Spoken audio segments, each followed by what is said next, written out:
With great power comes great responsibility. Compromise where you can. Where you can't, don't. Even if everyone is telling you that something wrong is something right, even if the whole world is telling you to move, it is your duty to plant yourself like a tree, look them in the eye and say, no, you move. Never step onto the battlefield of ideas unprepared. Before you enter the fray, you need a plan.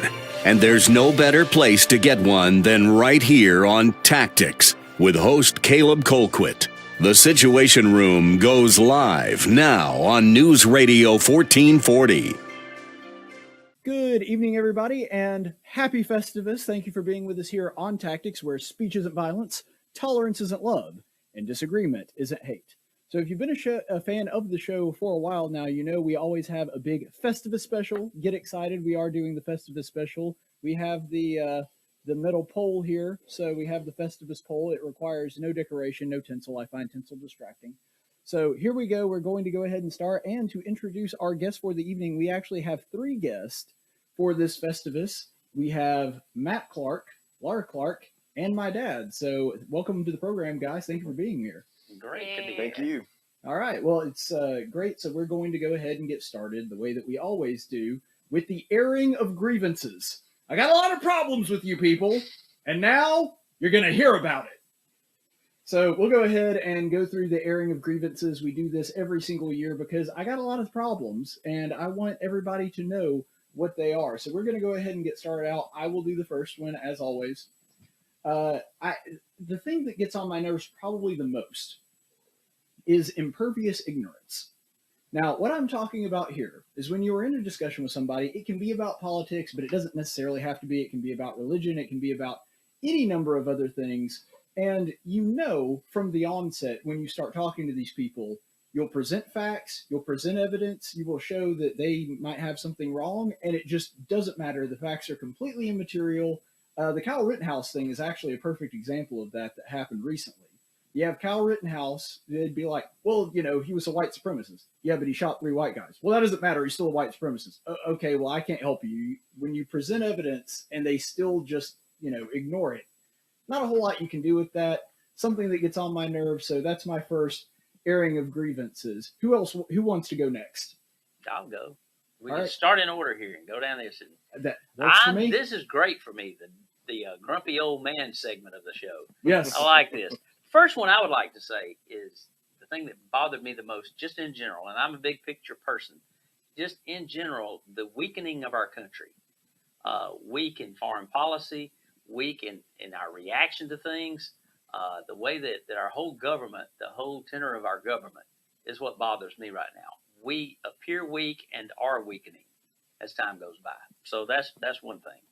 So just kind of the neutering of America and making us appear as though we can't stand up to our enemies. That's the thing that gets on your nerves. I don't see many John Waynes in this area anymore. They're not held up as. Yeah, we got Ryan Gosling. That was a great trade right there. That's that kind of bugs me. So that's mine. All right, Laura. Yeah, you know, mine kind of bleeds into that. My grievance is the lack of toxic masculinity. Now, I know that's super weird coming from a woman, but I support toxic masculinity. I think we need more of it because without it, we have a weak nation, a weak society. And frankly, as a mother of a young boy, I personally pledge to make him as toxic in masculinity as I can. So you're just going to like feed him rat poison, or how does that work? I think he's going to eat nails for breakfast. Eat nails? Okay. His favorite Christmas movie will be Die Hard. Okay. All right. Lots of testosterone going on in the Clark household. That's good to hear. What about yours, Matt? And y'all let off with serious stuff. Now I got to change the order on mine. All right. So my serious one. My airing of grievance here has got to be on undisciplined Bible studies. I'm getting tired of them. Now, I'm not saying you got to be perfect in order to teach the Bible because there are no perfect teachers. But if you just read a verse and then spend probably about the next 40 minutes going off in the realm of your own opinions on things that aren't even remotely related, that's bad. You're not just failing to teach the Bible, but you're failing to teach people how to think. And that causes long-term problems. So, look, words matter. Context matters. You stick within those couple rules, you're going to be off to a good start. That is good. Yeah, we talk about some hermeneutical loyalty, I guess, would be the way to talk about that one. So, yeah, Matt, I totally on board with that. I agree with you. That's a good one. Probably a more spiritual one than I would have come up with, just because this is my segment where I get to yell at people for fun. So That's the only spiritual one I have. The rest are just, well, you'll see. Welcome to my mostly serious husband. Yeah, my personal annoyances are really this is the one time a year I get to do that, because as a talk show host, I don't get to air my grievances all that often. It's not like I do that for a living. No, not at all. Yeah, okay. So this one's fun because I did not know what Laura's were when I picked this one, but one of them is Laura. Because, no, I'm serious, because my next airing of grievances is people who use the word toxic. So That is true. That was ahead of time. yeah, I picked that out, way before she sent me on. But it annoys me so much because they're like, well, this is toxic and that's toxic. First of all, I dislike anyone, and this will be my only slightly spiritual one. I'm very bothered by the fact that we as Americans and as a culture seem to constantly be driven to invent new ways to avoid saying that something is good or evil. And I kind of see toxic as that. They're like, they don't want to say something is objectively morally wrong or objectively morally right. They want to say, well, this person's just toxic and they have a lot of traits that I don't like. That means that they personally annoy you. And if that's true, say that. But don't try to ascribe some kind of morality to your own personal pet peeves. If it bothers you, fine. That's okay. Voice that. I've made a living out of talking about things that annoy me. But my point is, just the word toxic, it's just it's a weak way to try to sound like you're doing something serious.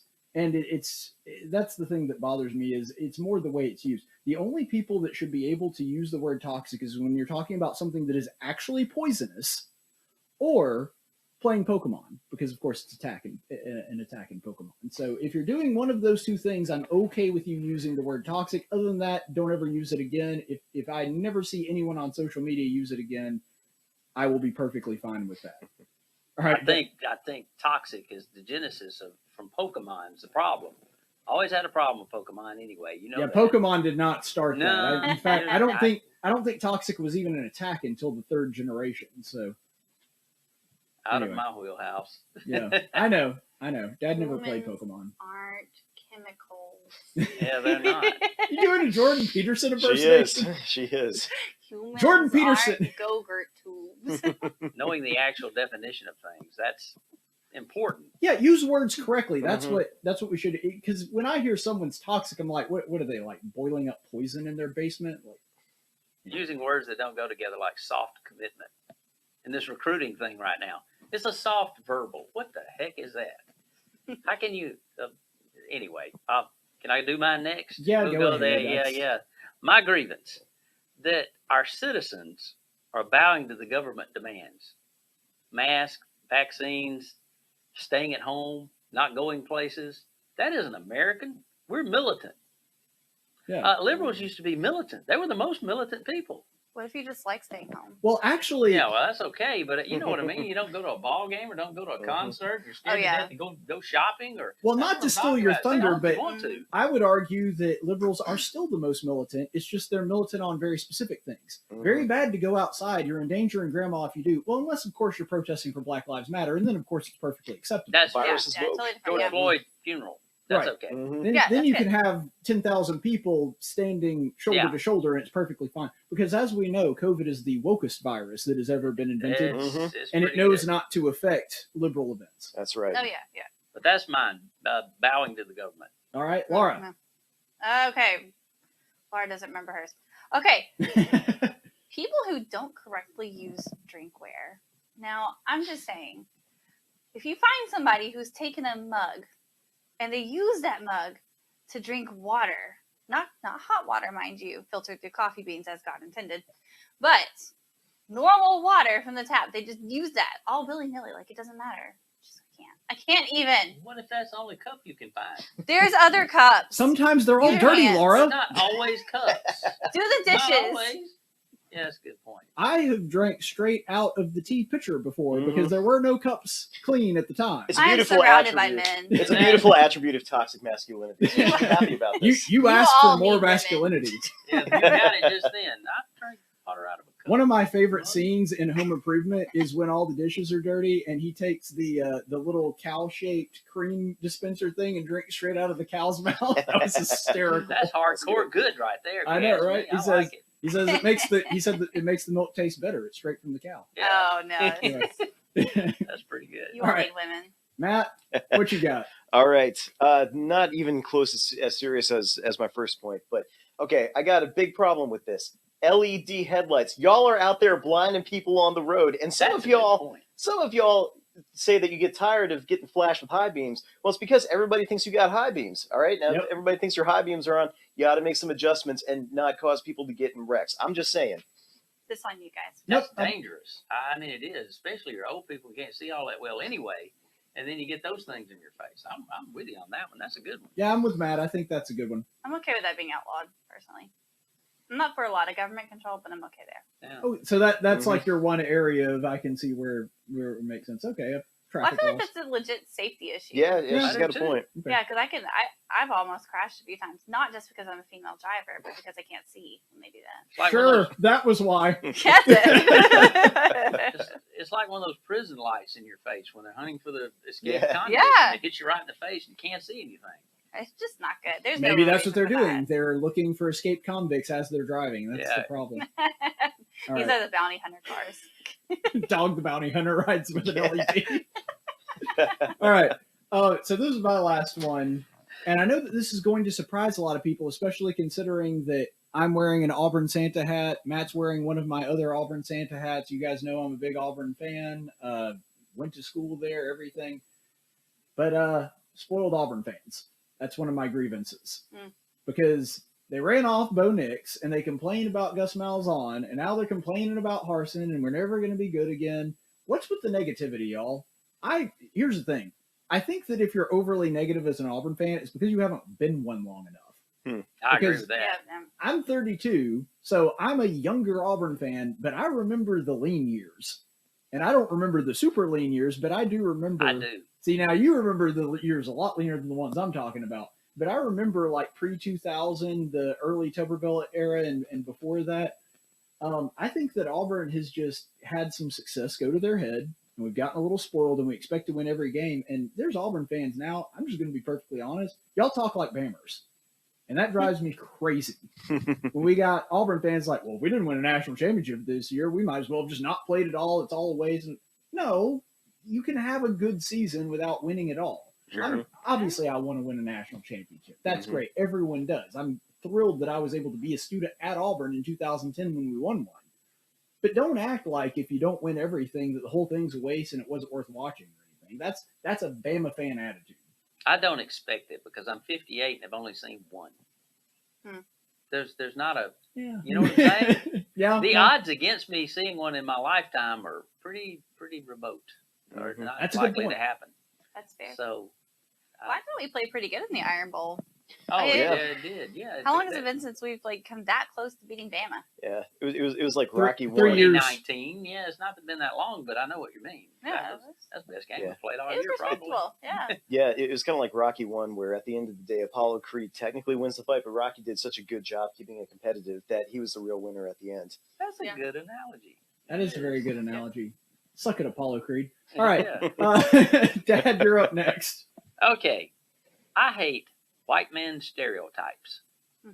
White conservative man here. I don't hate gay people.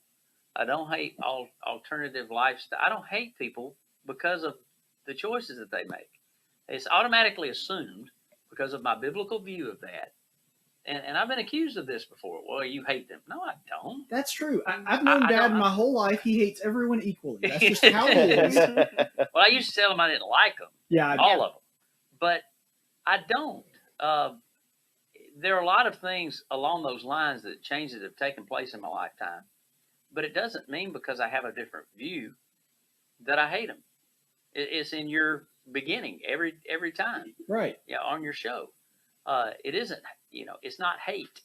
No, Just because you disagreement disagree isn't with hate. just Mhm. because you disagree with somebody or their action, you don't hate them because of that. I just Mhm. disagree with it. Yeah. That's, Like I disagree with Laura about the cup, but I don't hate her. I can Yeah, drink just water because out of the she- cup. No, I do Yeah. hate her, but I do hate Laura, but it has nothing to do with that. It's the toxic thing. That's what pushed me over there. I'm kidding. I hate you all. I get you. You're supposed to. It's the airing of grievances. I'm getting you all cups. I want everybody to know how much they disappointed me over the year. All right, Exactly. so, Laura, what's yours? Okay, women's Bible study. I know every year I hate on women in some way, form, or fashion, but good gracious, people, look, I get it. I'm a stay-at-home mom now. My life is mostly consistent of taking care of my child and taking care of my home and figuring out what the crap to make for dinner. But you know what? We don't need it in our Bible studies. Women need theology just as much as men. So put some actual theology in there. Not, it's okay with God if your home isn't perfectly clean. And I swear, if I see one more coloring page in a woman's devotional, no one cares about your art skills. No one. Vicky Murphy showed me a woman's Bible study book one time just to prove a point. And I looked through that. Ain't enough Bible in there to save a gnat. No, it's insulting. It's absolutely insulting. It read more like a women's magazine that you'd find in the checkout at a supermarket, which is another woman stereotype. So I got to work that one in. But the point is, I refuse to go to any mean. women Bible study. I go obviously I only go to men's Bible studies in the sense of going to church, but no, if I'm reading a Bible study per se, I read stuff written by men. Lately Calvinists, not because I'm Calvinist, but because they do a respectable job. But anyway. Hey, Calvin had some good contributions. I mean, his theology was way off, but you look at his commentaries and Psalms. There's a lot of good in there. There's some bad in there too, but Don't agree with their soteriology, but the Calvinists are disciplined. I'll give them that. Right. Yeah. Eat the fish, spit out the bones. That's fine. Exactly. I think they're pretty good about thinking critically through a biblical lens about contemporary issues where a lot of Christians just don't really think through it a lot, but they've come out pretty firmly against things like critical race theory. They recognize it as being Marxist in nature and contrary to a Christian worldview. So, a lot of the times we find ourselves on the same sides as them when they decide to, step in the fight. So that's the stuff that I read because I'm a woman with a brain. Right. In other words, you're not going to find it in a women's Bible study. No, you're not. It's so stupid. I will say, I think that churches, and I don't want to go off on a tangent here, but I think churches criminally underutilize the talents of some of our women. I do that. Because there are some female type church people that have some theology that far surpasses their male counterparts from time to time. And I think there's some biblical precedent for utilizing that. I mean, Aquila and Priscilla would study with people like Apollos, who became a very famous part of the early church. But when it says that Aquila and Priscilla went, I don't think that means that Aquila did all the teaching and Priscilla just sat there or made cookies for it. I think that, there was some pretty deep theological conversations coming from both of them. And I think that that's something that we ought to implement. But I think they should also make cookies for it. Well, yeah, of course. I mean, that's sandwiches. I didn't even have to say that. But, yeah. But anyway. So, Matt, what's yours? What's your next one? All right. My last one is when Bama lets us think we're going to win the entire game and then decides they want to play in the last 2 minutes. You can't, for us poor Auburn fans, and I agree with you, there are whiners, all right?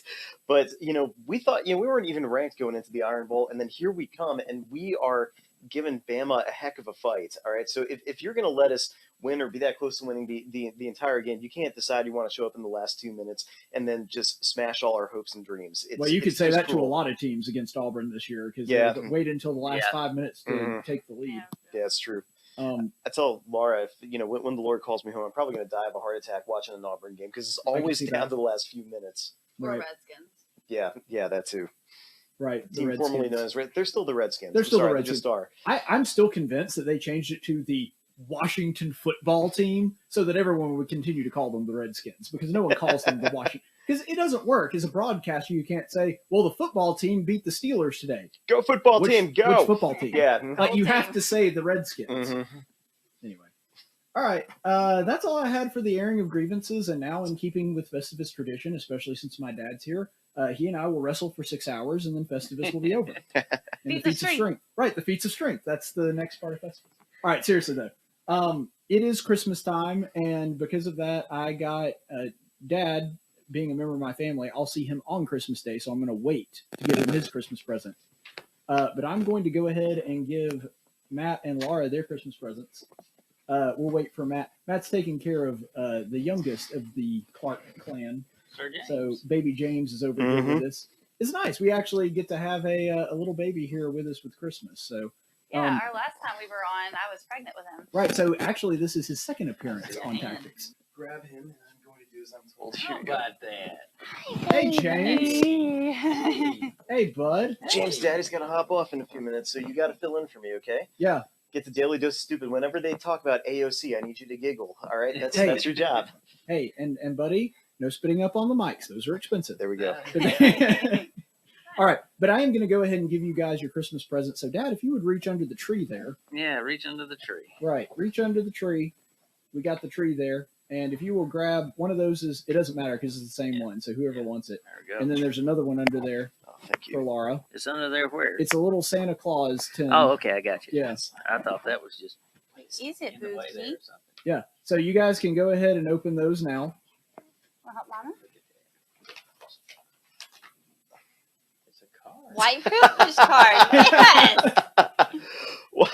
This card This is grants its perfect. bearer happiness and success because it is the color of your skin and not the choices you made that determine your ability to be successful. That's Is pretty it bad that I'm going to use this everywhere? Oh, yeah. and see, here's the thing.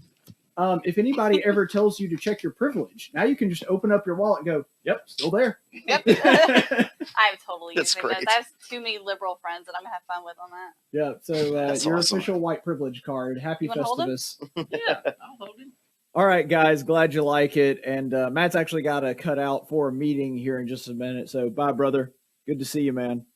And happy Festivus, as always. But we're going to take a quick break right now, and we will be right back. We have the top 5 Christmas foods. We're going to go around the round table here and talk about what our top 5 favorite Christmas foods are, and also the yearly Dose of Stupid, the big daily Dose of Stupid award show, and the Stupidest Person of the Year. That is all coming up when we come back on Tactics. Speech isn't violence. Tolerance isn't love. Disagreement isn't hate.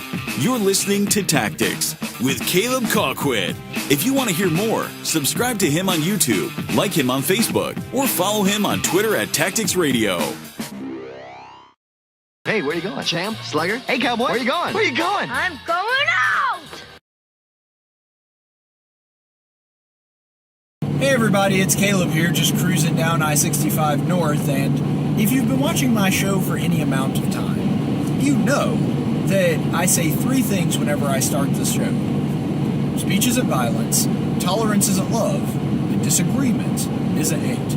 Now, I've said these things at the start of my show for a long time now. They've kind of become the motto of the show, but I've had people kind of ask me to elaborate on those things and give an explanation of exactly why I say that at the beginning of every broadcast. So I decided today that I'm going to do a little more elaboration on the third maxim that I always state at the beginning of the show, which is disagreement isn't hate.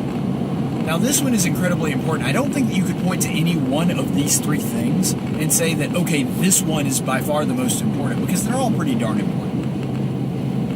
But this one, I think, is important for us as a culture right now. They're all eternally true, but this one specifically is something that our society really, really needs to hear.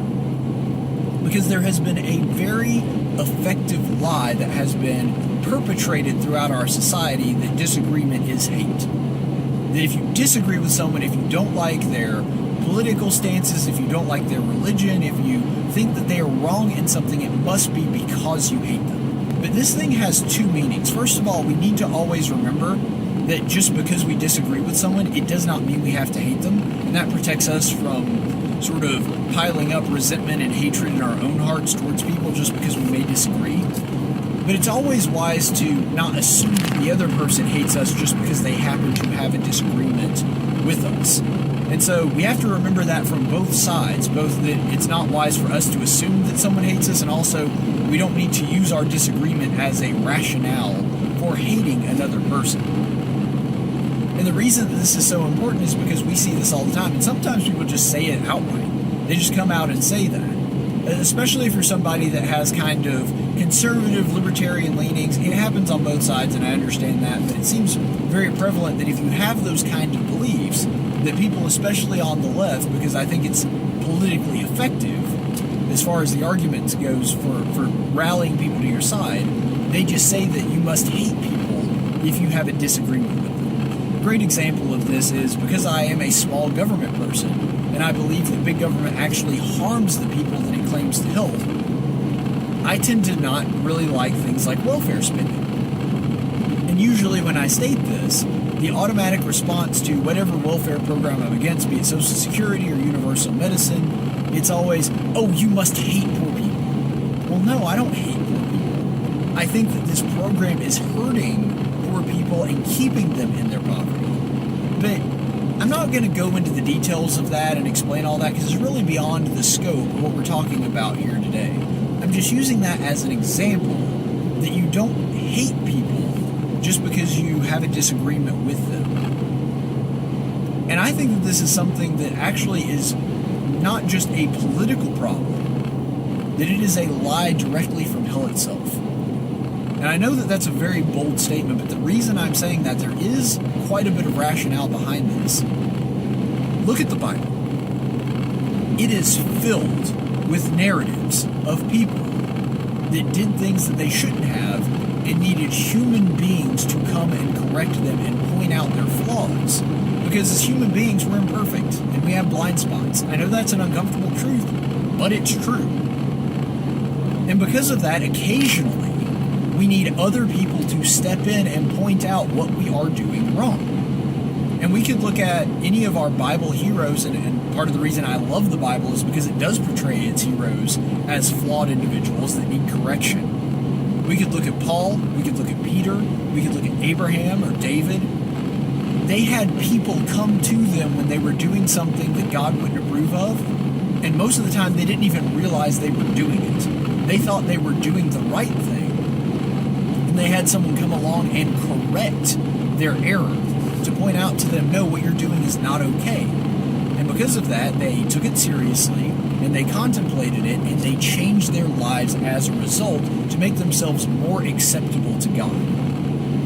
You see, this is why I say it's a lie directly from hell, because if you assume that the only reason a person would come to correct you, or that a person would have a disagreement with you, is because you hate them, well, the gospel would be impossible to spread then. Because when you look at the gospel, it shows that every person is wrong. Every person has sinned and fallen short of the glory of God, and we all have these blind spots that we need other people to come and to show us. But if the devil can make you believe that a loving Christian that comes to you in the spirit of wanting to help you actually hates you, and that him pointing out that you have something that you're incorrect on or that you have a disagreement with him about, that comes to the point of hatred, that will keep the gospel of Christ spreading real fast. But going into all the details and all the arguments really isn't the point. The point is it's always better to assume that the person doesn't hate you unless you have a really, really good reason for believing that is the case. Because the world needs to understand and know that disagreement isn't hate, and I believe that if we all recognized that and lived by that and understood that just because someone is our political opponent doesn't mean that they hate us and want to ruin our lives, I think that would go a long way in healing the political divides in this country right now. Ultimately, we always have to remember that even if our opponents and our political adversaries do not extend that same courtesy to us, even if they don't assume that we don't hate them just because we disagree, we always have to live up to the mantra in our own lives that even if they don't extend that courtesy to us, that disagreement is not hate. Speech isn't violence. Tolerance isn't love. Disagreement isn't hate. You're listening to Tactics with Caleb Colquitt. If you want to hear more, subscribe to him on YouTube, like him on Facebook, or follow him on Twitter at Tactics Radio. And welcome back, everybody. Thank you so much for being with us here on Tactics, where speech isn't violence, tolerance isn't love, and disagreement isn't hate. So thank you so much for being with us here on our big Festivas program. As always, we appreciate you being here. Be sure to like and subscribe. And right now we have with us Laura, Dad, and James. Oh, James, yeah, here we go. Say hi, Boogie. Hi. Hey, James. You know, this will be a great shot for the future. You'll have this continually. Go down in Tactics history. Yeah. There you go. absolutely. Well, Shortest, youngest person on the show. that's true. Well, no, he is the youngest person on the show, but not this year. He was on the show last year. True. Yeah. Yeah, in utero.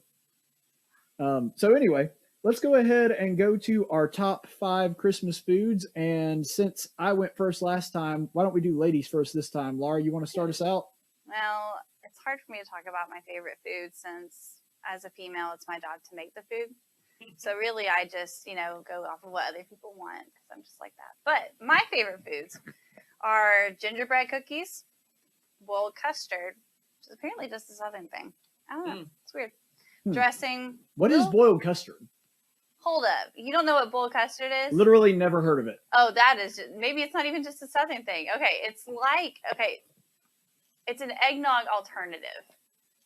Well, I'm up for pretty much anything that means I don't have to drink eggnog, so that's a plus. I think you'd like it. It kind of tastes like pudding, liquefied more. Ooh, Joe Biden would love it. I've had that. He could actually chew that. Yeah. That's good. They have it at the store, but somehow I'll have to make it for you. I do like frozen custard. I don't know if you've ever eaten at Freddy's, but they have the frozen custard thing. That's good stuff. No, I gotta try that. Yeah. Do I even know about what Freddy's is? It's a restaurant in Auburn. Oh, I do not know about that. It's in a few other places. It's a chain. I think there's one like out near Dadeville. Oh. Anyway, yeah, try it out sometime. Pretty good. Yeah. My others are Little Debbie's Christmas tree cakes. Okay, the regular or the chocolate? The regular. I like vanilla. Yeah, I'm more of the chocolate. I know it's just a fudge cake in the shape of a Christmas tree. I don't care. It's delicious. You can't go wrong with Little Debbie's. It's good stuff. And my last one is gingerbread Oreos, which is a thing they just did this year. I was about to say that's a new one on me. It is really good, and my son loves it. He keeps like grabbing it when I'm eating it, and he just eats it. Yeah, I mean, you can tell he's just locked onto you right now talking about it. Did Mama say gingerbread Oreos? I love his expression. He's like, "What you talking about, Willis?" There he goes. Dad, what were yours? Do you remember yours? Yeah. Did she finish? You finish yours? Okay, good. All right. First one at Christmas. Yeah, at Christmas time. Got to have my sausage balls. Oh, yep. Yeah. I can eat, a tin full of them. Mm-hmm. And they always come in tins. And I always got other stuff in there with them, but I've got to have those. True Southern gentleman. Yeah. Cheese sauces. At Christmas, you get the cheese with the sausage in it. Then you get the other kind of cheese with the little tomatoes and stuff in it, or the peppers. Queso, They've got yeah. like 8 different kinds of cheeses that you can pick from and put, all kinds of things to dip them with, chips and all that stuff, corn chips and things like that. Yep. Love that. Can't have a Christmas without peanut butter balls. No, yep. That's one that I always get and love them. That one might be on my list. Yeah, that's a good one. And then gave them their own category, but chocolate candies, the chocolate pretzels, peanuts, caramels, all that stuff. They make only time of the year that women make homemade candy. I'm all for doing it all year, but do it at Christmas, and I get into that, and I'll snack and go by and get one and do that kind of thing, which is terrible for the kind of diet that I have. But, and usually the women that do that are church women. Yeah. And they'll hand it out to people at church, which is good because it makes sense. It's something that just about everybody loves. And I got to say, nice that would almost be worth converting just for that. Yeah, my ex-boss's wife, she made some of the best tins of stuff I've ever had. Her peanut butter balls are the best in the world. I do that every year. I don't know if I'm going to do it this year, though. She could make a killing off of that. Well, if you need to get rid of some of the excess, Laura, you can always stop by my place. I'll do it if I end up doing it this year. It's hard to cook with him.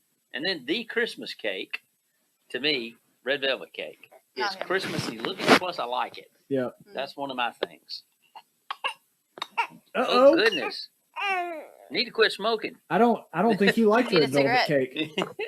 For mine, I think that you're going to see a little bit of repeat between me and Dad. But one of mine is peanut butter balls. That's got to be one on there. So you're going to see that one. That's probably my favorite one. So that's my number one. You also have chocolate oatmeal cookies. Ooh, A lot of people make those for those candy tins. I Yeah. make those a lot. My friend Nick actually puts a lot like extra peanut butter in the mix. And so it's almost like a chocolate peanut butter oatmeal cookie. Yeah. So those are always good. Those are good. This is a store-bought one, which may seem a little odd because we've been talking about homemade stuff mostly. But white chocolate Oreos. Oh, those are good. Those Those are like pretty good. with the white chocolate covering them. That's Yeah. always good stuff. York peppermint patties. Yeah, you're a fan. You're- You are a fan. Remember when I was little bitty, I always had to have a York peppermint patty or it didn't feel like Christmas. Yeah. So I always got those in my stockings. That doesn't seem very Christmassy. I don't know, but it was his thing all year, really. Peppermint is a thing though. Like it's a Christmas thing. I'll give that. I'll Yeah. give points there. And I'll take the homemade ones. It's just people don't tend to make those very often. No. Yeah. I've heard they make them up north more often than they do in the south. So maybe Yankees. maybe one Yankee tradition I could actually get on board with. And then finally, Whataburger chocolate milkshake. It had to be a Whataburger in there. Yeah. Whataburger something, yeah. Because they have the mint for Christmas and it's only available like through November and December. So I had to How have a about that? Whataburger, the mint shake. Wasn't aware. Yep. We can go by and get one later if you want. Yeah, that's a good idea, I actually. think I've got a free one right now. So Yeah. That makes so much I sense. eat a lot of Whataburger. And Yeah, he does. I earn I a need lot to be on their burning that awards. up when they came here. I told Matt the other day we drove by by the Whataburger in Montgomery. I was like, I bet Caleb's here all the time. I bet if we go in right now, we'll find him. Some of the people do know my name there. Yeah, that makes sense. I actually I went there the first time and I had a Whataburger shirt on, and so all the employees thought that was funny. Did they think that you worked there? Because that is racist. Well, That's racist. I'll say this: I'm actually going to say something negative about Whataburger. They are a little slow. They take their time, and I was getting pretty hungry when I was there the last time, so I just walked back there, put some fries in the oil, just started getting things moving. I've gotten Employee of the Month twice there. Nice. Anyway, all right, so that's the favorite Christmas food. So hope you enjoyed that. Let us know in the comment section what your favorite Christmas food is, because of course that and the likes help us fight off the dark cyber overlords at YouTube, and that would be your Christmas present to me, is to like and subscribe. So go ahead and do that. All right, so we're going to take a quick break here, and then we're going to be back with the Daily Dose of Stupid Awards. This is going to be the award show for the year, so be sure to stay tuned for that. Speech isn't violence. Tolerance isn't love. Disagreement isn't hate. You're listening to Tactics with Caleb Colquitt. If you want to hear more, subscribe to him on YouTube, like him on Facebook, or follow him on Twitter at Tactics Radio. And now for a reading from the Social Justice Warrior Bible with Pastor Gregory Post. Welcome, fellow spiritual travelers. I'm Gregory Post, head pastor at the Eternal Living Word Trans-Denominational Church and Coffee House in Novato, California. And now it's time for yet another reading of the SJW Bible. Please help us fight the evils of capitalism by ordering your copy today. Standard copies are on sale now for only $120. Signed copies are now 25% off at only $300. Now let's go ahead and get into our reading, which will come from Matthew chapter 20, verses 1 through 16, which states, "For the kingdom of heaven is like a government-appointed land manager, who went, after his morning Starbucks run, to hire laborers for his trendy vineyard in Napa. When he agreed to give the laborers a living wage for the day, he sent them into his vineyard. And he went out about the third hour and saw others playing hacky-sack in the marketplace. And to those he said, 'You, go into the government-owned means of production also, and whatever is right I will give you.' And so they went. Again, he went out about the 6th and 9th hour and did the same thing, but being sure to hire some minorities and gay people to meet his diversity quotas. And about the 11th hour, he went out and found others standing around just trying to find themselves in the universe. And he said to them, 'Why have you been standing here idle all day long?' They said to him, 'Because we get food stamps and government housing.' He said to them, 'You go into the vineyard too.' Now when the evening came, the owner of the vineyard said to the project manager, 'Call the laborers and pay them their living wages, starting with the last group to the first.' And when those hired about the 11th hour came, each one received a living wage. And so when those hired first came, they thought that they would receive more. But each of them also received the same living wage as mandated by the state of California. When they received it, they grumbled at the federal land manager, saying, 'These who were hired last were only here for 1 hour, and all they did was smoke pot and listen to indie rock. Yet you have made them equal to us, who have borne the burden of the day's work and the scorching heat. But he answered and said to one of them, Friend, I'm doing you no wrong. I'm just following the state of California's labor laws. We're mandated to pay a living wage, and we can't fire people just because they don't work. Take what the government has given you and go. After all, food and housing is a human right, whether you work or not. Besides, if you made more than him just because you worked harder, that would make you unequal, and all inequality is wrong. So the last shall be first, and the first shall be first too. You're all equally special. Wow, so inspiring. This has been another reading from the SJW Bible. And remember, the only truth that matters is your truth.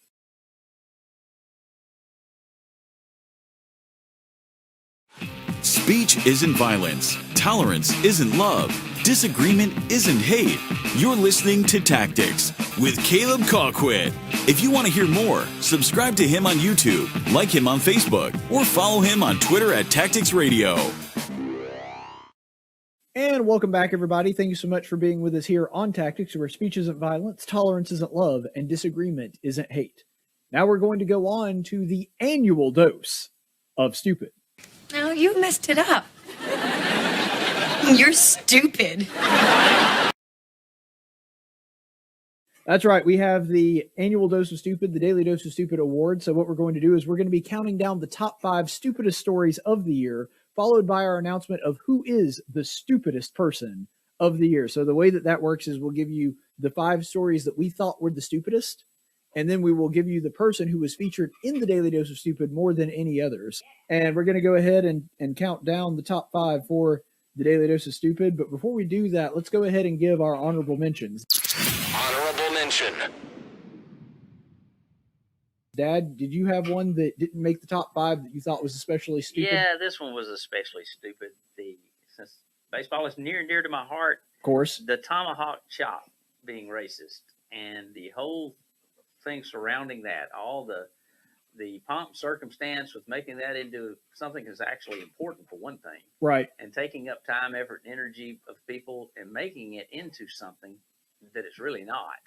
And that's what bugs me about it is how is that racist when it's got with the support from a lot of the Native American people that would be, if anyone was offended, it would be them, and it's not them. Right. The local Cherokee tribe does work with the Braves. So that's what bugged me about it. It's just so utterly stupid.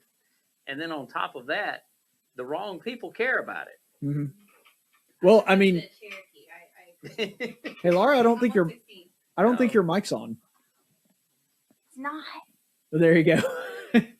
But yeah, I agree, Dad. And one of the things that was annoying about it is, of course, the guy that prompted the whole thing that was holding the sign there in Houston during Game 1, or that would have been Game 3, I think. Or no, it was Game 1. The guy that was holding the "Chop is racist" sign, old white guy. Yeah. It's always the white people. Yeah. Yeah. Well, old white liberals, for some reason, just get off on telling minorities what they're supposed to be offended by. Sure. White liberal women, especially. Yeah. For some reason. I don't know what. Well, this one was a man, but here's another thing. Probably rich, because if you had tickets to the World Series, That's probably a a good rich point. guy. We talked about that earlier. Right. The cheapest one were $800 a pop. Yeah. And the thing that bugs me about it is, if you actually know the history, you know it was Native Americans that introduced that to the Braves. Sure. Because one of their players, Deion Sanders, who used to be at FSU, was the one that introduced it. Yeah. And so it was a Native American's idea to do it. And it was Native Americans that started it, because when you hear the chop at Truist Park, that is a recording of the FSU marching band playing that. And so it's people that are connected with the Seminole tribe. Right. And so it's just crazy that the Native Americans are not only perfectly fine with it, they're proud of it and like it. And it's the white people that are like, no, you should be offended by that. That's racist. Shouldn't we be like all about representing minorities? In which case, do a tomahawk chop. Absolutely. So, Laura, what did you have for your honorable mention? One of my favorite stories of the year is Ibram X. Kendi coming out and being a complete idiot. Tweeted something that just tore apart his entire life's work. So he tweets out that about all these white students that are lying on their college applications saying that they're minorities to be able to get in. Right. So if we had white privilege, why would they need to do that? Good point. That's a good point. But see, Laura, you would know that because, of course, my Christmas gift to you was the white privilege card. So yes. you've got that now. You can that gives you license to white-splain. You know that, right? Yes, I'd like to white-splain to you guys why you should be offended. All right, there you go. But yeah, no, that was one of my favorites too. In fact, I considered putting it in my top 5 because it's just so dumb that he tweeted it out. The thing that was stupid about it is not that the story existed; it's that he tweeted it out thinking it supported his worldview when in actuality it torpedoes it. Because he's all about how being white is a huge advantage over minorities, and you have all this white privilege means you get whatever you want.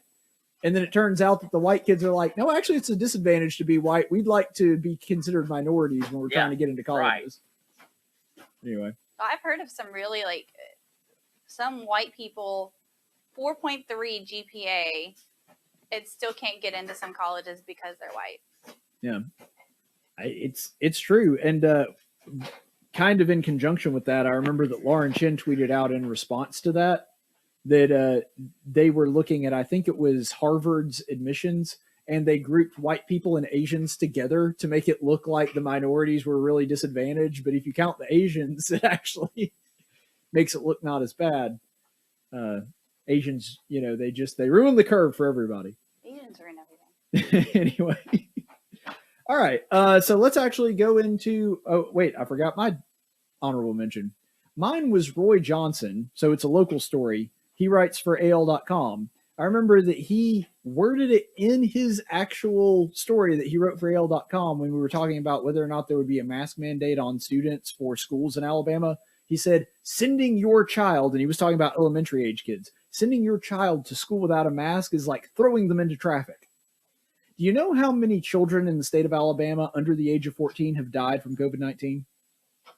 How many? None. Literally not a single one. Basically, COVID-19 has killed less people than Alec Baldwin in Alabama. Well, under the age of 14, yes. But sure, that's the same as throwing your child into traffic, sending them in without a mask, which doesn't even necessarily guarantee that they get the virus, which hasn't killed anybody. But there you go. As my child coughs. Yeah. It really is basically its own separate religion at this point. So let's go ahead and do the top 5. Number 5. All right, so number 5 this year is that there was a leftist author out of the UK who tweeted this out, and I'll go ahead and read the tweet. There we go. This is Flora Gill. Someone needs to create porn for children. Hear me out. Young teens are already watching porn, but they're finding hardcore aggressive videos that give a terrible view of sex. They need entry-level porn, a softcore site where everyone asks for consent and no one gets choked, etc. So, yeah, apparently that was the big problem that we had, is that it's not, the porn itself is not the problem. It's just that kids are watching really hardcore porn, and what we need is porn for kids. Yeah. It's kind of like, let's introduce them to light drugs to start with when they're 5. Right. We don't want kids to start on heroin, so let's just, give them a pack of Marlboros at age 5 or 6. Yeah. That'll work out real good. Jesus, stay away from my kid. Showing up. Right. Meet her outside. It was just absolutely ridiculous, though, the idea that, well, it's just that they're not watching the right kind of porn. No, all porn's bad. No exceptions. I make no apologies for that statement. Kids shouldn't be watching it. Adults shouldn't be watching it, but kids especially shouldn't be watching it. Mm-hmm. Number 4. Number 4 this year was CNN's Chris Cuomo, who is saying that white kids need to die for change to take place. So we'll go ahead and watch that clip now. And you know what the answer is? You really do. You don't like it. I don't like it. It scares me. Shootings, gun laws, access to weapons. Oh, I know when they'll change. Your kids start getting killed. White people's kids start getting killed. Smoking that doobie that's actually legal probably in your state now, but they don't know what it was. And then the kid runs and it pop, pop, pop, pop. Cop was justified. Why'd you run? Oh, he had a baseball game tonight. Oh, a white kid. Oh, big family. That house over there. Those start piling up. What is going on with these police? Oh, what? Maybe we shouldn't even have police. That kind of mania, that kind of madness, that'll be you. That'll be the majority, because it's your people. See? Now, black people start getting all guns, forming militias, protect themselves. Can't trust deep state. Whoo-hoo. You'll see a wave of change in access and accountability. We saw it in the 60s. That's when it changes, because that's when it's you. Yeah, so a lot of wisdom and truth bombs coming from Chris Cuomo there, saying that, well, if we just had some white kids to get shot by police, then we'd start rolling back these ridiculous laws that, you know, we have a constitutional right for. And then we'd start seeing some police reform. The problem is Chris Cuomo kind of fell victim to his own ivory tower, because if you look at the statistics, twice as many white teenagers were killed last year as opposed to the black teenagers. Now, granted, there's a difference in proportionality of population, but the point is, he's like, oh, well, white kids never get killed by police officers when it's unjustified. No, that happens too. It's rare, but it's also rare for black people. It is. And don't you feel sorry for Cole? Is he collecting dimes now? I mean, is he going to unemployment? Last I heard, he and his brother are trying to run a Subway in Brooklyn. Oh. Which is great, because now they can sell sandwiches to Jussie Smollett. There you go. And he will hold on to that sandwich for dear life, even while being threatened for his life. You can throw bleach on me, but you will not harm my Subway. See, Subway really is missing out on a golden opportunity there. He should be their next Jared. Yes. It's like, even when I was being attacked and thought I was going to die because of a hate crime, I would not let go of my Subway sandwich. Eat fresh, even when you're being attacked. Right. But yeah, Chris Cuomo there, and I think probably the best part of that is at the end where he's like, oh, well, what if, you know, what'll change is a whole bunch of black people start getting guns. I don't have a problem with black people getting guns. I've helped a black guy pick out a gun once, actually. Like, not a problem for me. I'm not going to say, oh, maybe we should have some gun restrictions now that there's a lot of black guys with guns. The whole thing's stupid. Constitution guarantees your right to guns no matter what your color is. Yeah, let's do it. Let's give them more guns. Maybe they'll have less black on black violence. Right. There's a copy of the Constitution hanging up there behind your head there, Laura. I don't remember it saying in there, shall not be infringed unless it's a black dude. No, I've studied the Constitution pretty thoroughly, and I don't remember seeing that. Well, there you go. Anyway, I will say before we move on, it is nice that the last year's Stupidest Person of the Year award recipient is making an appearance again this year, because Chris Cuomo, of course, won that last year. So let's go ahead and move on to number 3. Number 3. All right, so number 3 on the list, AOC says that she's a Planned Parenthood baby. You gotta love AOC. She always winds up in the top 5 somehow. So here she is.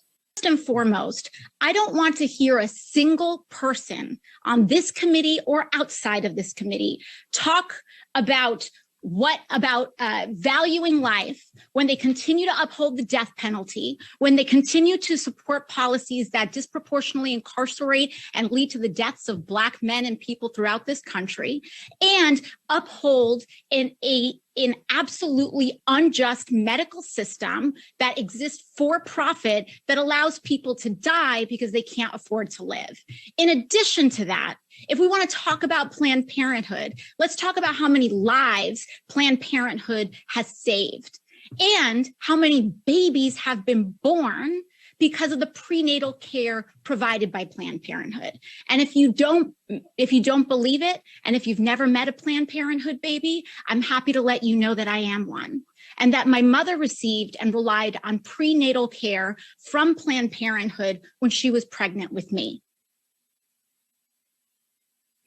Now, I especially love this one because we happen to have a mom here in studio with us who's actually playing with little James right now off in the corner. Answer a question for me, Laura. Did you ever visit a Planned Parenthood while you were pregnant? Not at all. Did you ever get any kind of prenatal vitamins or anything from Planned Parenthood? No. Yet somehow James is still here. I think he's here because I didn't go to Planned Parenthood. Well, exactly. And it's so ridiculous. She's like, well, babies can't be born without Planned Parenthood. I'm like, no, I don't think that's the way that it works. No, Pretty- in fact, pretty he was born sure- because he wasn't there. Right. I'm pretty sure AOC would have been born regardless of where her mom got prenatal vitamins. I don't know if she realizes this, but babies were being born for a very long time before Planned Parenthood existed. Sure. Or before you had prenatal vitamins. Well, that too. But just her calling herself a Planned Parenthood baby, I think pretty much anybody that's alive is by definition not a Planned Parenthood baby. That's true. But anyway, I got to say, on this one, I just think it's ridiculous that she's trying to draw this false dichotomy and trying to say that if it weren't for Planned Parenthood, there wouldn't be all these babies being born or whatever. I don't know of any pro-life person that has a problem with Planned Parenthood giving out prenatal vitamins. In fact, if that is all they were doing, I still wouldn't want them to receive federal funding just because I'm a libertarian. I don't think anybody should do that. But I wouldn't have a problem with Planned Parenthood. In fact, I might even donate to them if that were the case. Yeah, there's plenty of like pregnancy crisis centers that do that. I mean, you don't have to be a Planned Parenthood for that mess. No, the problem is the abortions. That's the thing we have an issue with. We just don't like people dying. Yeah, Right. The biggest part of their income, Right. by far. Oh yeah. It's not even close, and that's why they do it. That's why they exist, and they're going to continue to as long as the law upholds it. Well, and that's the thing too. One statement that she made in there that was so ridiculous is she was saying, well, you're not allowed to say anything about the issue of life unless you're like going to go against the death penalty and agree with basically all the other things that I agree with and go for universal health care. And see, the funny thing is, I actually have a friend in Tennessee. His name's John DeBerry. He was the minority leader for the state of Tennessee, lifelong Democrat, been serving in the state house for 25 years. He was for all of the things that she talked about: universal basic income, medication, all of that. You know what he was against? Yeah. Abortion. I do. I remember. You know what they did? Kicked him out of the party and would Yeah. not fund his campaign. Oh yeah. Because that's a litmus test. Right. So she's pretending like, well, if you just agreed with all this stuff, then we could have a discussion about abortion. But then when someone actually shows up that holds exactly all those beliefs except for the abortion, she's like, oh, I don't want to listen. I mean, It's just a bluff. we're pro all the ends that she's trying to meet, a better life. We just think that part of that is not killing you before you come out of the womb. And the other side of that too is by creating a capitalistic system whereby you can actually succeed. Right. Let's just take the capitalism and free market solutions out of it for just 1 second for the sake of argument. How many aborted babies get free Medicare? They don't make it, do I'd they? say Exactly zero. How many of them get a universal basic income? None. How many of them get free college? None at all. So if we're wanting to talk about those things, if those things are a moral good, as she's saying, wouldn't more people get them if there were less people that were aborted? You would think. All right, let's move on to number 2. Number 2. All right, and number 2 on the list, Senator Raphael Warnock of the great state of Georgia says that we don't need Jesus, I kid you not, because we can save ourselves. This was his tweet that he sent out on that one. So I'll go ahead and read it here. The meaning of Easter is more transcendent than the resurrection of Jesus Christ. Whether you are a Christian or not, through a commitment to helping others, we are able to save ourselves. Now, I know that when Jay Leno used to do things like this, his go-to thing to say to start out with, I'm no theologian. I can't actually say that because I am a theologian. I'm in the master's program. But I don't think you have to have a doctorate in biblical studies to know that that's not how Christianity works. No. You don't save yourself. That's kind of one of the core tenets of the religion. Am I correct on that, Dad? It He is. actually has a master's degree in Bible. It is a core tenet of it, and that was why Jesus came to the world, to save his people from their sins. Right. First Bible verse you ever taught me. Right. Just the first one. And that's one of those principles, but you have to minimize the importance of Jesus. Yeah. On this side. The first thing you have to do is make him into a fable, make him into a cartoon character, make him into something other than what he actually was. Mhm. And you have to do that to undermine all of these other things. Yeah, you almost make him into a cartoon. You do. He- It's a fantasy thing. He's almost like, and I hate to do this because you know how much I love Superman, but he's almost like Superman to where you can just continually revamp him and update him whenever there's a new theology that comes down from the woke left, and we can just remodel Jesus to fit whatever that new thing is. That he's almost like an empty vessel that we can fill with whatever we want. Yeah, much like the preacher character you do. Right, like Gregory Post. Honestly, you could, if I had a Gregory Post Twitter account, which I have not done, but I've thought about doing several times, you would not be able to tell that that was from Raphael Warnock, who's supposed to be a minister, by the way, and not a parody from the Babylon Bee or Gregory Post or some other satire site. Well, I personally don't have an opinion on this, both because my husband's not here and because all of my women's Bible studies just teach me that Jesus loves me because even though I have a messy house. So wouldn't know. And now the show's come full circle. All right, Laura.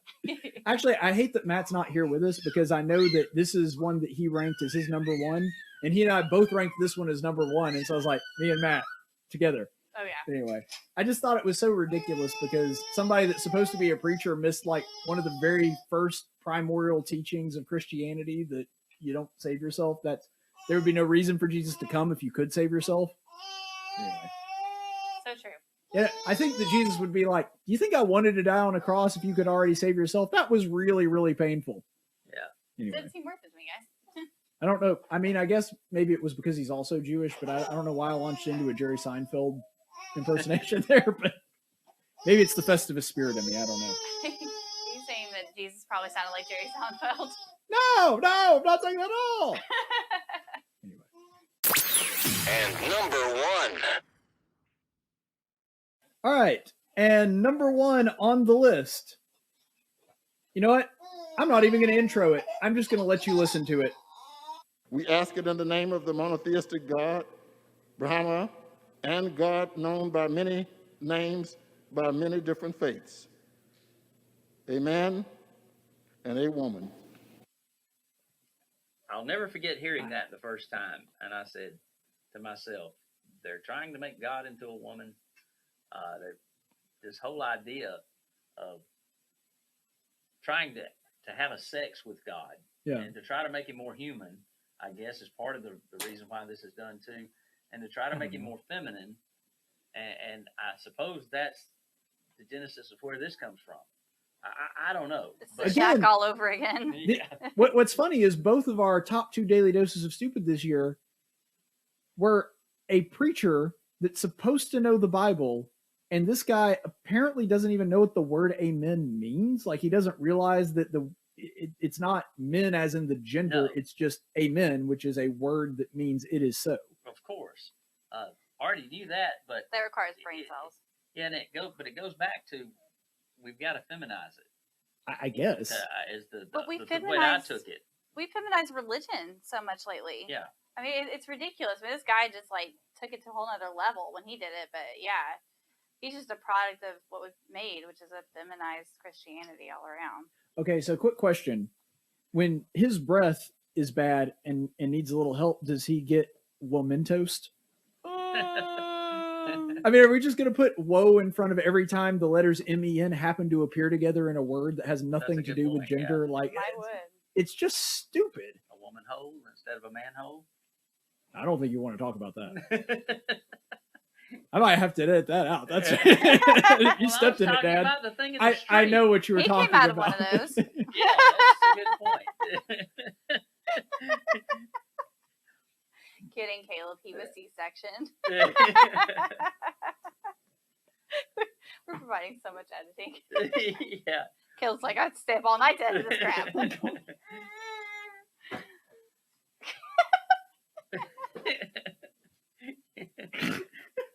We broke Caleb. Yeah, we did. You did that. I just kind of helped set it up. I'm the queen of making it awkward. I have no idea where to go from here. I've got nothing. Laura finally figured out a way to get me to stop talking. Yes! It's a Festivus miracle. It is a Festivus miracle. Happy Festivus. One eternity later. High five, James.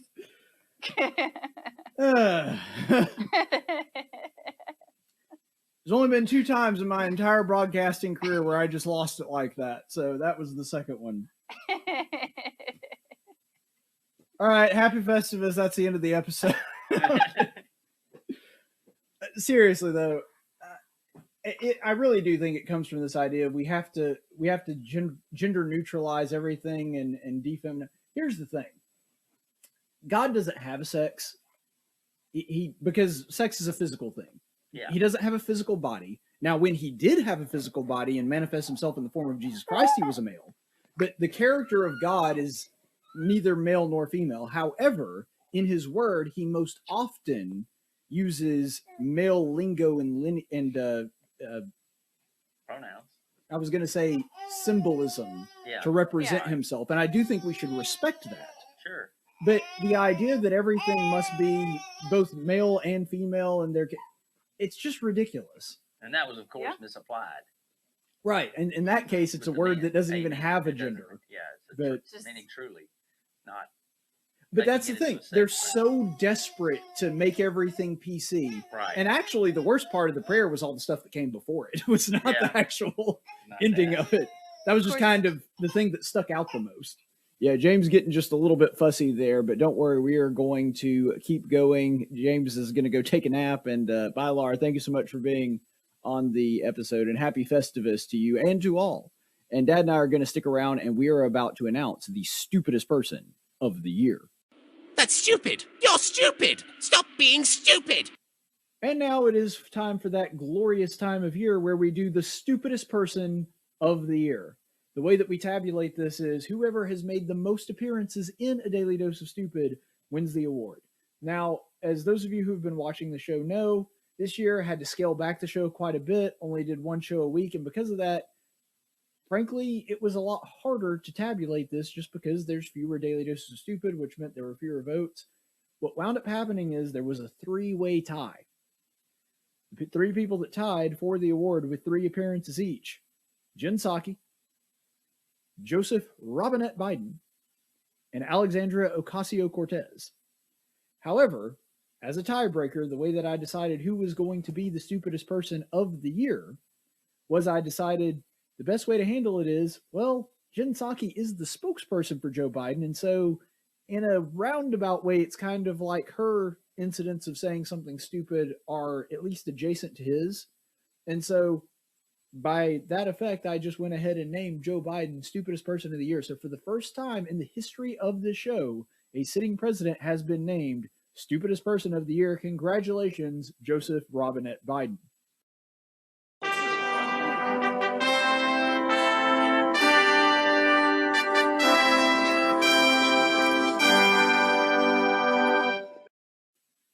So that makes sense to me based on your criteria. Sure. But I don't think anybody on the planet can outdo AOC.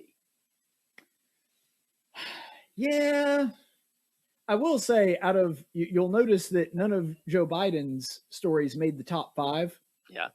But one of AOC's did, and another one came in 6th place. So she came close to having 2 on the top 5. Yeah, which... But this is a measurement of quantity, not quality. I've got you. I agree that AOC's incidents of stupid are more fantabulous, as she would say, than Joe Biden's. But Joe Biden had quite a few dumb moments. We were talking about this earlier. I don't think that's fair to the president. You don't? No, I don't, because it's obvious the man has some challenges that he really can't help. I know he's in the White House. I know he's the president. I know he's the most powerful person on the planet, as you weigh people out. Right. But still, he's challenged. And when you're challenged like that, do you really, we don't blame children for things that they're not, we don't blame them for things that they're not aware of and are not able to, they don't have the maturity or the intellect to be able to be in control of themselves because of their immaturity, because of their brain development. Well, now I will point this out, though. But Biden's the same way in many instances. You could certainly make that argument. I don't disagree with you. However, I will point this out, and I think that this is the reason that it's fair to award him the Daily Dose of Stupid award. It's because the things that I marked him down as saying is stupid were things that were not because of his mental decline. Okay. Because it would be one thing if we were just pointing out gaffes, like him calling Satchel Paige the and I promise, I'm just quoting the president here, YouTube, don't ban me. He referred to him as the Great Negro. Yes. Like, that wasn't a daily dose of stupid because that's just a slip of the tongue. That's not actually something that was dumb. Now, him saying that black people are not smart enough to hire a lawyer to defend themselves, that's a stupid thing. That's not just like a mental lapse. And so I understand what you're saying, but if you look at the 3 incidents and also Jen Psaki's 3 incidents that we bring up, that's not really something you can just chalk up to him, being in a mental fog where the only thing that he can concentrate on for more than 20 seconds is a cup of pudding. Yeah. So I do think it's actually So fair you're to award him giving this time. partial credit to him for Peppermint Patty. See, I don't like the fact that we're calling Jen Psaki Peppermint Patty because I actually like Peppermint Patty. Yeah, I do too. Actually, she was hilarious. I mean, she is kind of a butch lesbian, but she's a likable character. Yes, she is. Her and Sir. Yeah. She and Marcy are definitely a lesbian couple. Marcy, yeah. But, what's sad is back then we didn't even think of it that way. It wasn't even, that's just a character that Schultz made up. Yeah, and that's the thing. They weren't. I'm obviously just making a joke there. Sure. But I will say, I do get annoyed since we're talking about stupid things anyway. You and I were actually talking about this before lunch. Yes. That now it's gotten to the point to where everything has to be gay. Like Captain America, well, he's good friends with Bucky. That must mean that they're a gay couple. No, they're not. They're just best friends. Yeah. He was a soldier in the 40s. Do you think that was going on back then? Well, a lot less, that's for sure, because it had not become a fad. Yeah, well, definitely not with 2 dudes in the military that were in the foxholes. That's looked not down upon at that point. Right. Yeah, that kind of thing. But plus, he's slept with like a lot of women, so I don't, that's true. I have evidence to the contrary on that one. But back to the president. Yeah. I think he's programmed with what he's supposed to say. They protect him very, very well. Imagine what it would be like if they turned him loose and just let him say whatever he wanted to say. I actually really wish they would do that, not just because it would be political gold for the Republicans, but primarily just because the sheer entertainment value. Well, they've never hidden a presidential candidate like he was hidden.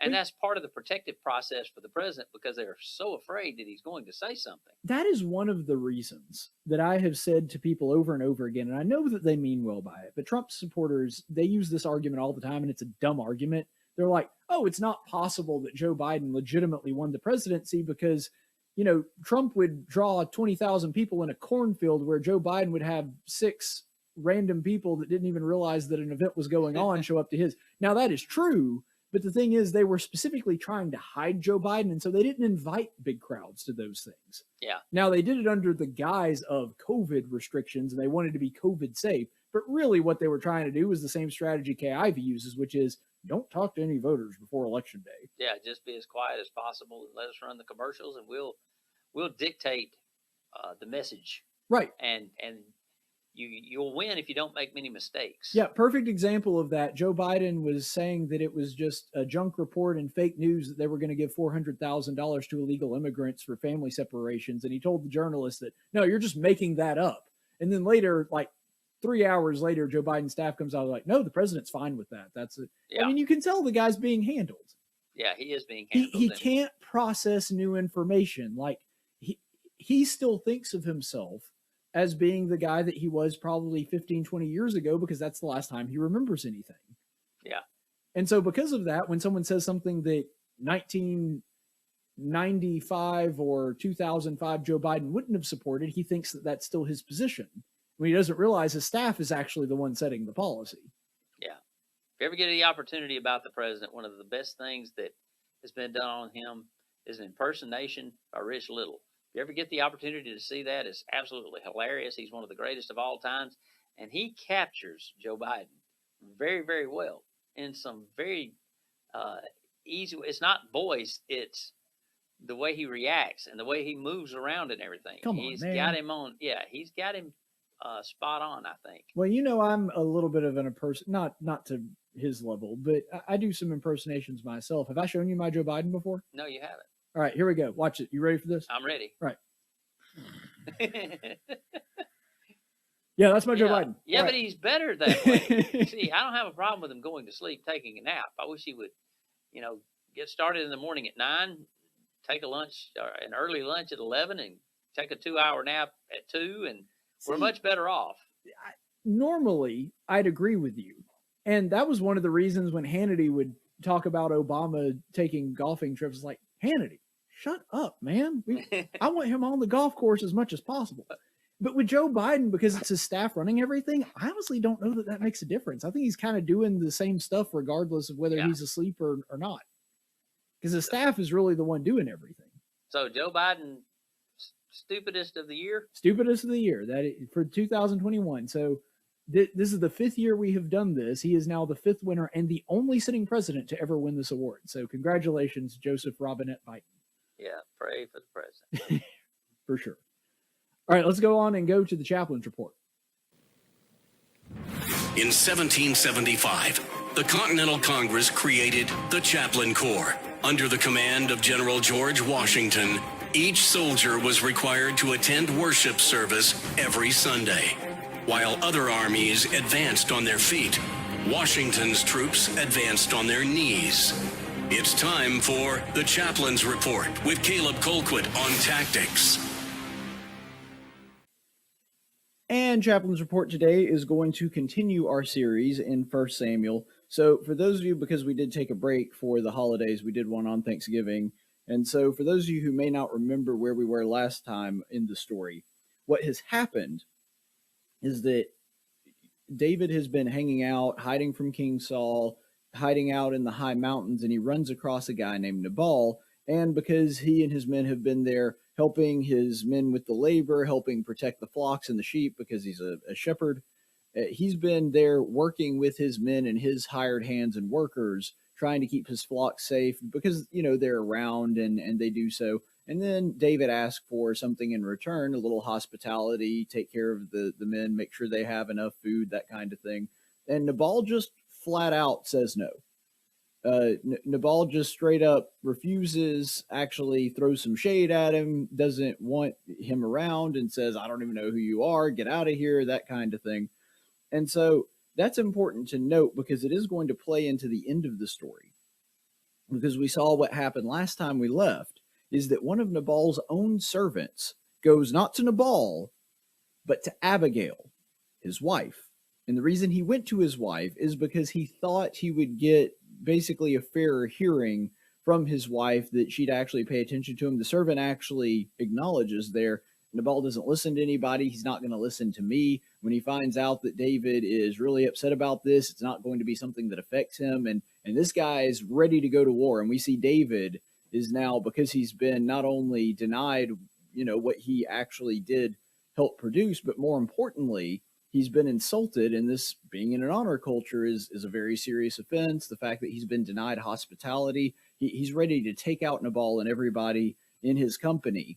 And so the servant goes with this news, not to Nabal because he doesn't trust Nabal. He goes to Abigail because he knows that she's trustworthy and level-headed and will actually do something about it, as he states when he talks to Abigail about this, about what's going on with David. And so what happens is, after that takes place, where we pick up in the story, Abigail gets everybody together, and everybody that's under her charge, and gets together some baked goods and some food and some fruit from the land and that kind of thing. And they all get together, and she is ready and packs all of this up and brings it to David and brings it to his company and the band of soldiers that he's running here. And that's really where our story picks up. So let's go ahead and read 1 Samuel 25, verses 23 through 31.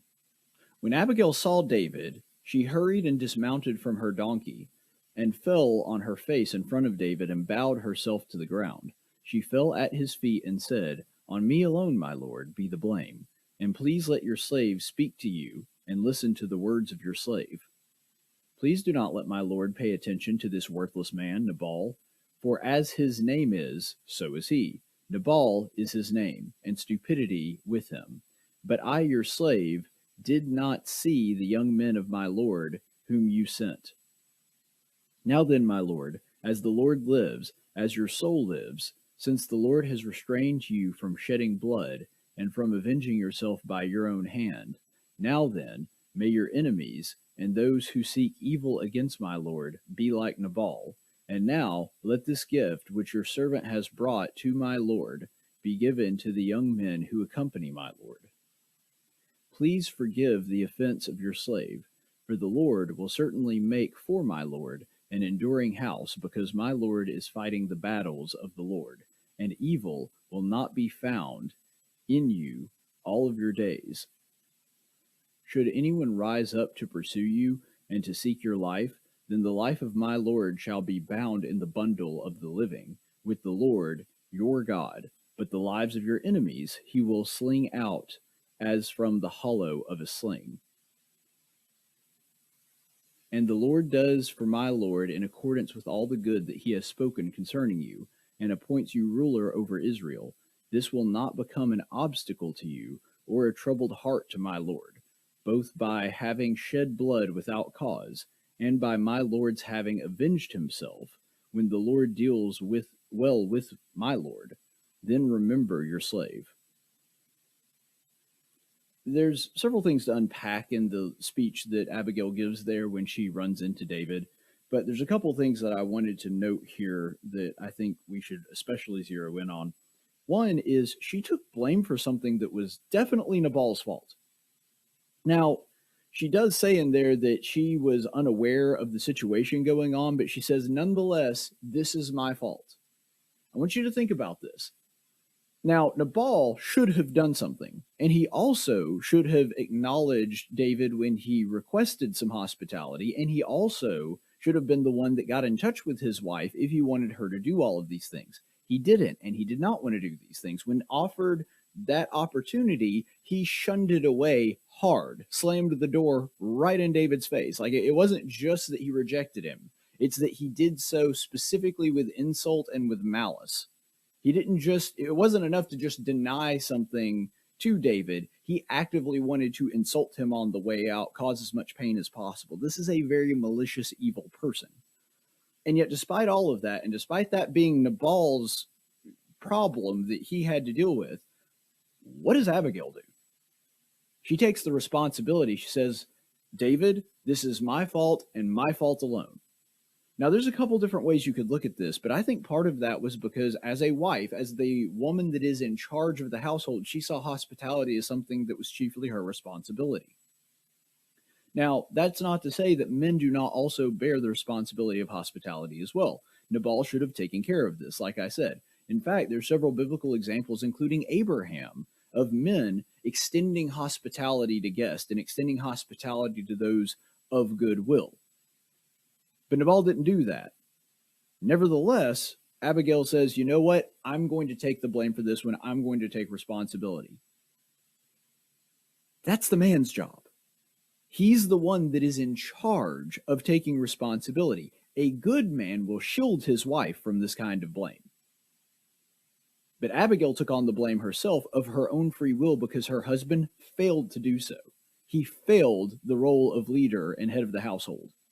He's supposed to be in charge of all that, and he did the wrong thing instead of the right thing. And because of that, Abigail goes not outside of her role, but certainly above what her role would require if she had a godly man leading her and the head of her household. She did not. And so because of that, and because she was in a bad situation, she took that responsibility on herself. She shouldn't have had to, but the point is, the godly thing to do in that situation, once it was already taking place, she made the godly decision. And that happens to a lot of people in a lot of situations when it comes to trying to serve God.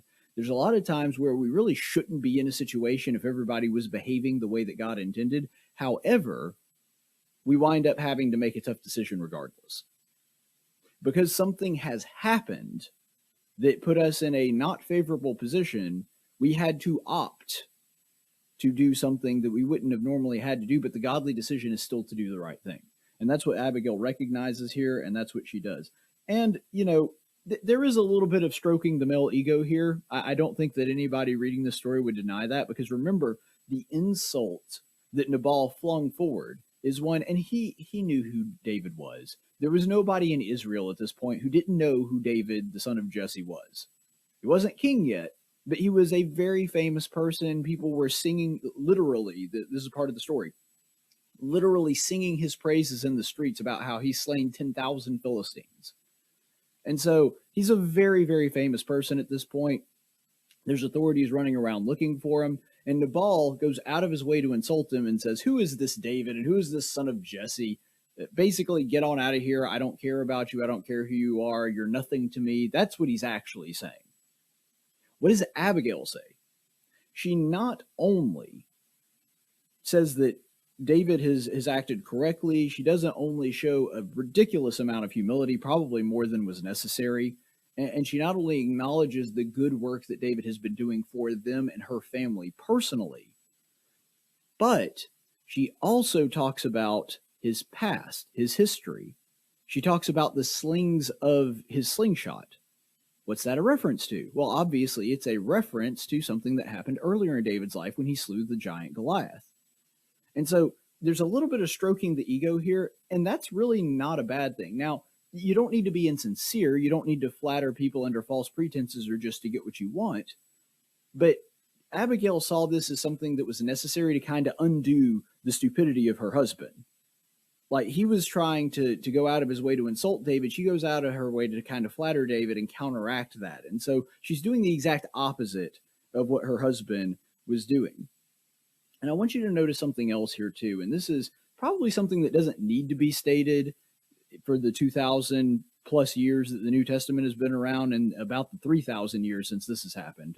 Most people place David's kingship at somewhere around 1000 BC. So this story's been around for about 3,000 years. And sadly, this is probably one of the first times, the first eras in human history where this is needed to be brought up, but it shows how timeless God's word is. Do you notice something interesting about Abigail being a woman in this situation? She did counteract the stupidity of her husband, but she did so utilizing her feminine qualities. She didn't deny it. She didn't try to cast it aside. She didn't try to behave and act like a man or look like a man or any of that. No. She embraced her femininity. She embraced the body and the role that God has placed her in as a woman, and uses those qualities to diffuse the situation. Because what happened is she found herself in the middle of two hot-headed men acting irrationally, David and Nabal. Now, Nabal's the worst of the two, but it doesn't matter. These two people were about to engage in something very evil. They were about to engage in bloodshed, and this is something that Abigail brings up in her speech. And she, being a woman, steps in, says, "You're both being ridiculous. David, you're about to kill innocent people because your pride has been offended." And that's something she brings to his attention. She does so very humbly. She does so acknowledging that you are the guy that fights the Lord's battles. You are a representative of the Lord. And you know what? God is going to set up your house to rule over Israel. Do you really want to start out your tenure as the king like this? Is this the person that you want to be? You see, Abigail is playing the role of the anima. She is the mirror upon which David's character is reflected. And that's something that women are better at doing than men. They just are. They always have been. That is the role that women play for us. Now, I could go through an existential romp through biblical history and show how this has always been true, literally since the beginning. Eve plays that role to some degree in the creation story. We can see it again with Sarah. We can see it with the other female patriarchs, which kind of sounds like an oxymoron, but the matriarchs of the Jewish culture, the ones that are married to the patriarchs, they play that role to a great degree. That's what the female is. And I mean, you could do it as something as serious as biblical narratives, or you could look at, for example, Nala in The Lion King. Women have played this role in narratives throughout human history. Simba thinks he's doing pretty good at hanging out with Timon and Pumbaa and just, goofing off and eating bugs all day. And then Nala shows up and is like, "You're worthless. This is not the person that you are. I see the king that you could be, and you're not living up to it." That's exactly what Abigail does here. She shows up to David's front door and says, "You're not being the person that God means you to be." She doesn't necessarily say it in so many words, and she does it with a little bit of flattery and explaining that she actually does believe David is a good man who fights the Lord's battles and is better than he is currently acting. And that's really the role that she plays here. And because she embraced her femininity and embraced her role as a woman dealing with two hot-headed men, she's able to diffuse the situation. And we'll see how this story ends up here in 1 Samuel 25, 32 through 35, which reads, Then David said to Abigail, "Blessed be the Lord God of Israel, who sent you this day to meet me, and blessed be your discernment, and blessed be you, who have kept me this day from bloodshed, and from avenging myself by my own hand. Nevertheless, as the Lord God of Israel lives, who has restrained me from harming you, if you had not come quickly to meet me, there certainly would not have been left to Nabal until the morning light as much as one male." So David accepted from her hand what she had brought to him, and said to her, "Go up to your house in peace. See, I have listened to you and granted your request."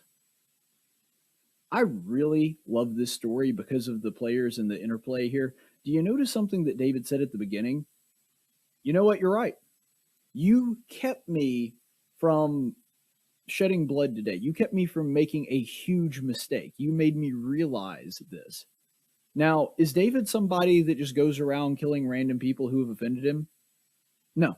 We just read a story a couple chapters ago where he had the opportunity to kill Saul, his mortal enemy, who has been seeking his own life, trying to kill him, trying to do him harm. And yet, despite that, he's about to go kill a random stranger who, granted, offended him and didn't do what he should have done, but that's a little different than actively going out and trying to murder him, which Saul did, and he spared his life. And so what this does is, and Abigail placing it in these terms, it forces David to do a gut check. He has to step back and go, you know what, this isn't really reasonable. This is not what God would want me to do. And I was about to kill a whole bunch of innocent people that really had nothing to do with this, just because I had a tiff with one person.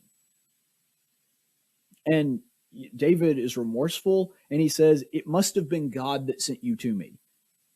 And you know what? He's right. I'm not saying that God directly, as a voice, sent down into Abigail that, hey, you need to go bring these things to David, because I don't think that's what happened at all. I don't think that the scripture portrays that at all. I think what happened is exactly what was supposed to happen, which is God put inside Abigail, through teaching, through admonishing, through encouragement through the years, a spirit that wants to do what God wants her to do. And the same thing happened to the servant that actually went to her and trusted her and said, you're the one that needs to take care of this, because Nabal ain't going to do it. So I think that God, through his providence, is working through these people. And whether he did it directly through his influence, maybe gave him a little nudge, or whether he just instilled good values and a good conscience in these people to put them in the right positions at the right time, I have no idea. I don't know how God did this, but the point is he did it, and David acknowledges God's role in that, which is exactly what he should have done. And this forces David to take a step back and go, you know what? I've acted incorrectly. I let my pride get the better of me, and I let my wrath just sort of go out of control because of my pride. And so he says, because of that, the Lord must have sent you, and I'm going to listen to the Lord. That's a pretty profound thing that he realizes there. I think it's important that Abigail, through humility, hospitality, and responsibility, was able to cool down the situation. And then David acknowledges his own folly, his own flaws, that he has messed up here. And I think that that's something that required a good deal of humility on his part as well. He says, probably shouldn't let my pride lead me to murder random people. That's a good rule of thumb, by the way, if you're out there listening. But I think that this really illustrates the difference between David and Nabal.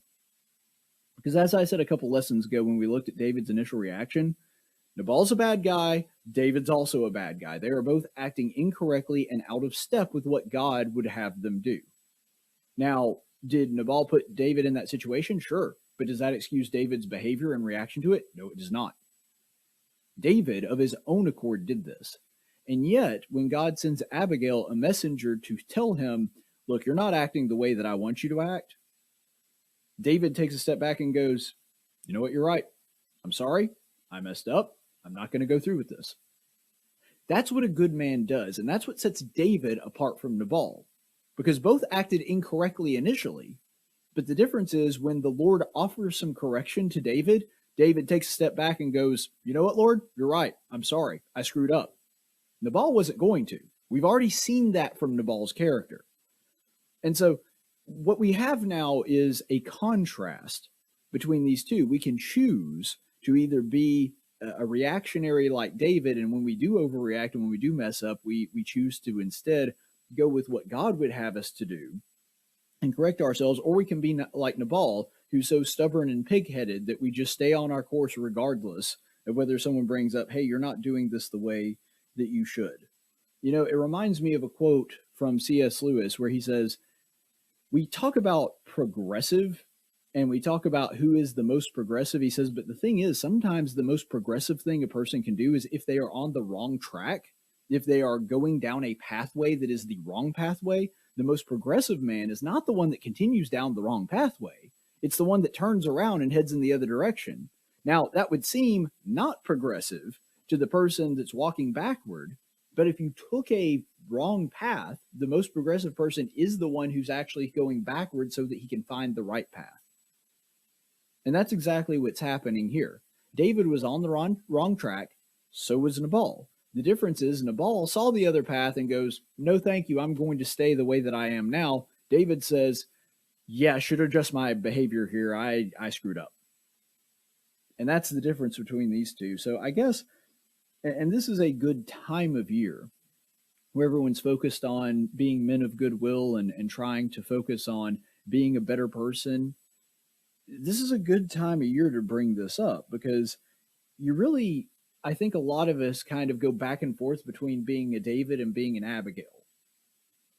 Because a lot of times when put in a bad situation where people are acting that are in a way that is not in accordance to God's will, we have the option of either being an Abigail, meaning we're the person that hasn't done anything wrong, but we need to step up and take responsibility for maybe not heading this thing off earlier, or maybe not being aware of the situation beforehand. You know, maybe we honestly didn't know, just like Abigail honestly didn't know, but we should have known. We should have been paying more attention. And so we step up and we correct lovingly. We correct our brother or sister that has gone astray and say, through a lot of humility, a lot of compassion, and not trying to berate them as an evil person that's lost and we cut them out of our life and they're dead to us. That's not the right way to handle it.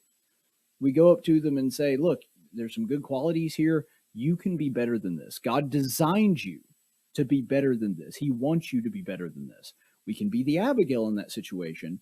Or if we're the person that has been wrong, when faced with that correction, we can bow up, we can get defensive, we can lash out at the person that's making the correction and pointing out that we have acted incorrectly. David could have done any of those things, but he didn't. What he chose to do instead was be the progressive man and turn around and change his ways and learn from it. That's what God wants for his children.